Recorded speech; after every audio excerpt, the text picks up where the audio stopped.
You know, Christmas is supposed to be a sumptuous feast that everyone eats together. Moderation is fine, but I feel sorry for my son. You may not know this, but when it's Christmas, I think chicken should be more fitting. Holly, my mother-in-law in a mocking voice, refused to eat the meal I had prepared for her. Immediately thereafter, my husband got up from his seat and took away the meal in front of my mother-in-law. I'm cutting off my ties with you. What? My husband announced shortly, leaving my mother-in-law in a daze. We left my parents-in-law's house. I'm Nicole, 30 years old, and I work in an office at a company. My husband Barry is 31 years old and works for another company.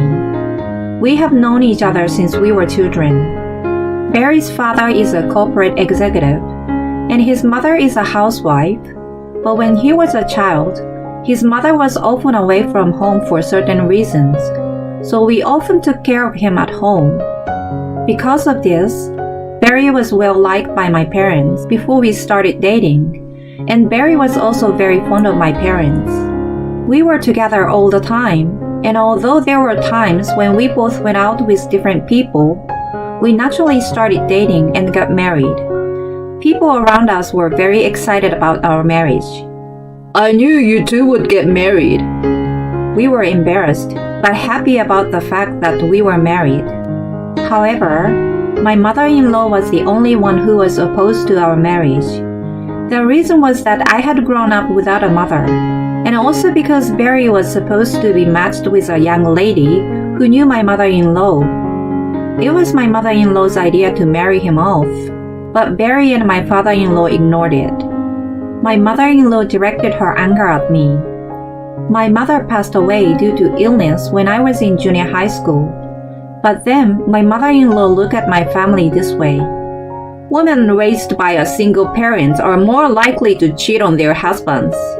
They will not be able to do the housework and child rearing properly that their mothers should have taught them. And other such groundless things she had said to me while hiding behind Barry and my father-in-law. My mother-in-law's family had been landowners for a long time, and the young lady that she wanted Barry to marry came from a family with a good background. She said that it would be better for Barry to marry her than me, who grew up in a single-parent household. It was for Barry's own good, she said, and treated me like an obstacle. At first, why don't you think about marrying Nicole after you meet the young lady I know? There's no need to be so hasty. She casually expressed her objection, but Barry did not seem to listen to her, so she began to speak more and more forcefully. Why are you marrying a girl with a single parent? Your mother found you a wonderful lady. Barry's mother said to him right in front of me. Barry was furious. I'm not interested in that woman, and I don't care if Nicole has only one parent, or if she's an orphan, or if she had both parents. Don't ever say that crap again. Since she got told off by him forcefully, she hid away from him, but still continued to repeatedly harass me. You need to get off your butt and leave Barry. If you love Barry, then get out of his sight so he can be happy. She kept saying, happiness is not something to be decided by the parents. You say I can't do my chores because I was raised by a single parent, but I was the one who took care of the house while my father was at work, so don't worry. I countered my mother-in-law's words, but the fact that she called and even went as far as to belittle my father and tell me to leave Barry, I decided to discuss this with him. As a result, we had no choice but to stay strong until the wedding, but after that, we would keep our distance from his family, except for weddings and funerals. I especially won't have anything to do with my mother-in-law. We were both settled in our jobs, and we got married when I was 25. For the next 5 years, as Barry had said, except for the occasional visit from my father-in-law, we had very little contact with them. We had a good relationship as a couple, and 1 year before Christmas, I was pregnant with our first child. We were both wondering whether or not we should share it with my in-laws. I received a letter from my mother-in-law apologizing to me. At the time, I was so sad that Barry was no longer in my care that I took it out on you. I couldn't apologize right away because I didn't know how I would look to you. I am so sorry. I was quite surprised at what my mother-in-law had written, but if she were really sorry for what she had done, I would tell Barry about it. And then, on Christmas Eve, we would decide to go to my in-laws' house and tell them about the pregnancy. I am still not sure if I can trust everything in her letter, but we'll have to tell them about the baby eventually. We'll see how things go this Christmas. Barry was being cautious about improving his relationship with his parents. Then, on Christmas Eve, when we arrived at my in-laws' house, my mother-in-law greeted us with a smile. She was the first to apologize to me. I'm so sorry for what happened. I've been thinking about it and regretting it for the past few years. So it was really nice to see you again like this. I was relieved to hear my mother-in-law's words and stepped into my in-laws' house as I was welcomed. That day, I spent Christmas Eve talking with my in-laws for the first time in a long time. The next day, however, an incident occurred. I was going to tell them about my pregnancy at a dinner party scheduled for Christmas Day, but I was asked by my mother-in-law, Nicole, it's been a while. Can you help me cook? She said, so I helped her. Although it's a dinner party, it was just my parents-in-law, my husband, and I enjoying a little luxury food and celebrating Christmas. However, my mother-in-law did not help me with the cooking. She left it to me because she said she's in a great hurry to go shopping and prepare for the dinner party. The menu had not even been decided yet, and it was only after 4 p.m. when she told me about it. I felt uncomfortable about it, but when I went to the supermarket, I found some large tacos which were on display, so I bought those. In fact, Barry and I both have fond childhood memories of eating tacos. When Barry would eat at our house, my mother would make these. It's fun and tasty when we all cook and eat together. She'd say, Barry would always remember this, even as an adult.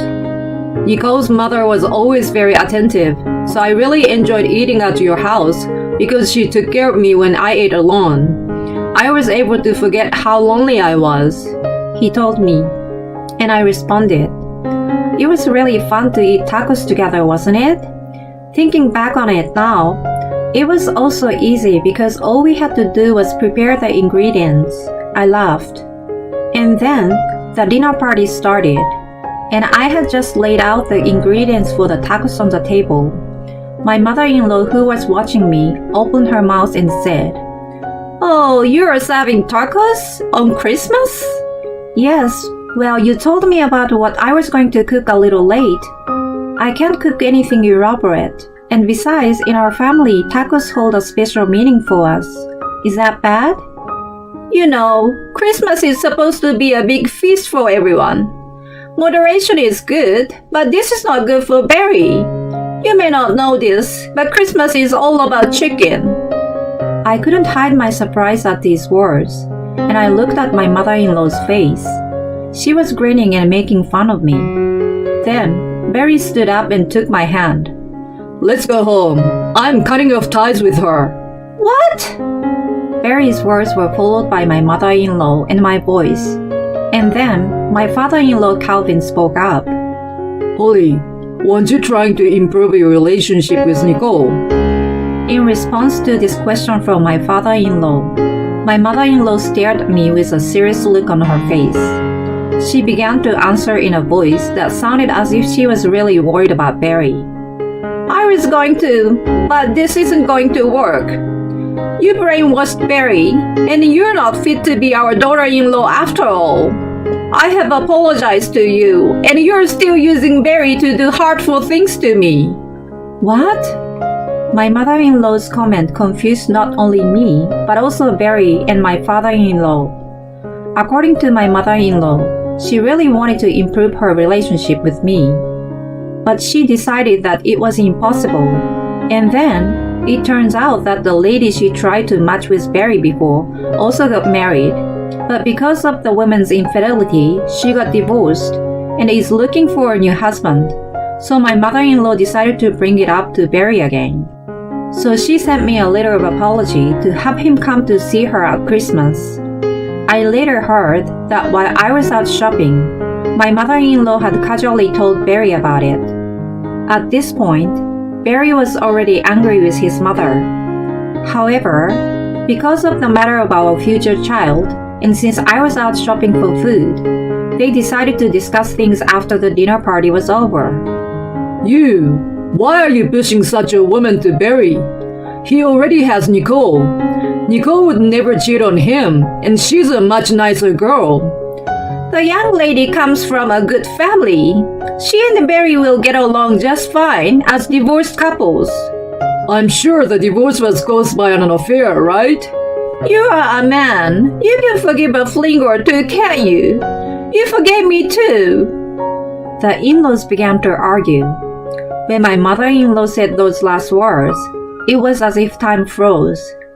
My mother-in-law had an affair once when Barry and I were still children.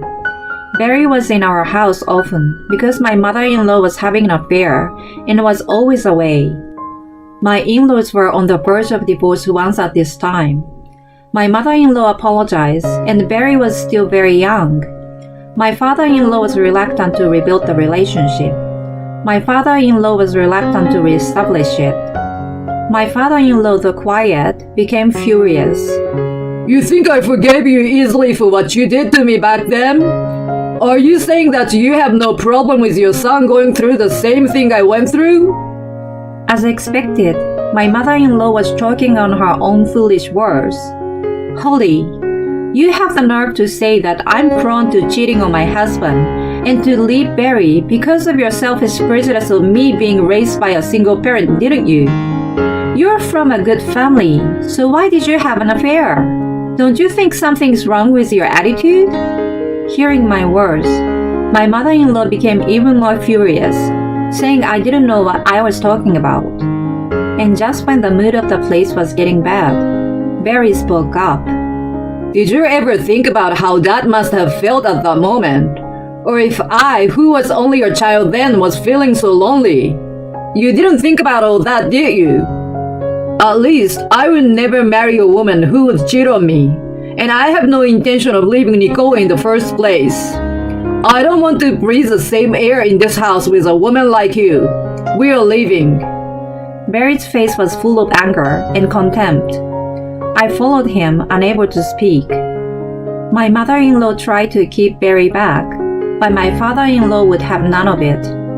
From inside the in-law's house, I could hear my mother-in-law frantically apologizing to my father-in-law. When we got home, I wish I could just tell Dad about the baby. But if he and Mom are going to be together, I don't want anything to do with it. I don't want Nicole involved either. I'm sorry you had to go through all this because of my parents. Barry lowered his head. You didn't do anything wrong, and you were just their child. You are innocent. I couldn't do anything but reply. Later that evening, as we were relaxing at home, Barry received a call from his mother. Barry seems to be arguing with her. I could tell from the way Barry was acting that the discussion between the in-laws was not going to end well for my mother-in-law. I sensed from Barry's behavior that the discussion between his parents had ended badly for his mother. My parents are getting a divorce. My dad was going to divorce her when I came of age, but he has been holding out until we got married so he wouldn't have to worry about us.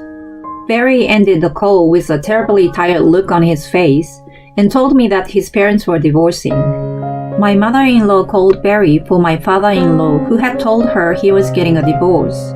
She tried to have Barry to convince his father to reconsider, and also to make amends with Barry's supposed marriage partner, still going on with her selfish way of thinking. Naturally, Barry rejected this, and even told his mother that he would refuse to have any further contact with her. He also said that he was considering legal action depending on the situation. I was appalled at my mother-in-law's brazenness. Barry's condition, rather than mentioning it, I'm quite concerned about his and my father-in-law's mental state, and I just hope that they would be able to separate themselves from my mother-in-law as soon as possible. A few days later, we received a call from my father-in-law. We invited him to our house and had a discussion about the future. According to my father-in-law, his divorce from my mother-in-law was final, and that she was going back to her hometown for the time being.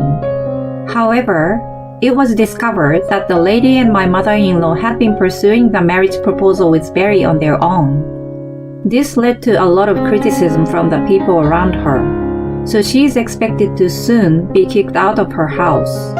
And when that happens, she will turn to Barry for help. We could help her or we could ignore her. That would be up to our own judgment. Of course, Barry decided to ignore my mother-in-law.